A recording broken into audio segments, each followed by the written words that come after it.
دیکھتی آنکھوں سنتے کانوں اب سب کو مہوش کا محبتوں بھرا سلام پہنچے۔ شہزادے نے ایک عجیب فیصلہ کیا۔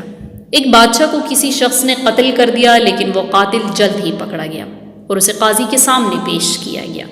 قاضی نے اسے سزائے موت کا فیصلہ سنا دیا، لیکن وہاں بادشاہ کا بیٹا موجود تھا۔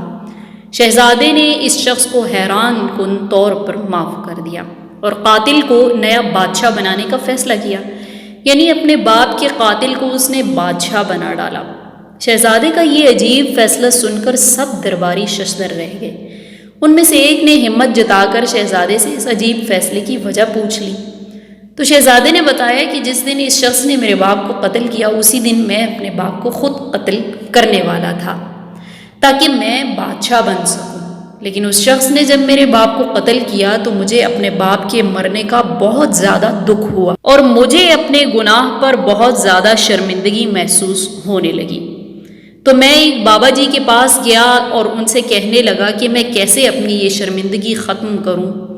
بابا جی کہنے لگے، اگر تو چاہتا ہے کہ اللہ تجھے معاف کر دے اور تیری احساس ندامت جو ہے یہ ختم ہو جائے تو ایسا کر کہ قاتل کو معاف کر دے اور اس پر رحم والا معاملہ فرما۔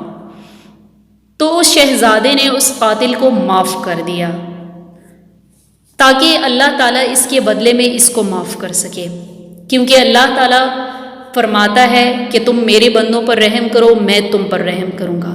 ایک حدیث پاک میں آتا ہے، حضور علیہ الصلاۃ والسلام فرماتے ہیں، لا یرحم اللہ من لا یرحم الناس، کہ جو لوگوں پر رحم نہیں کرتا اللہ تعالیٰ اس پر رحم نہیں کرتا۔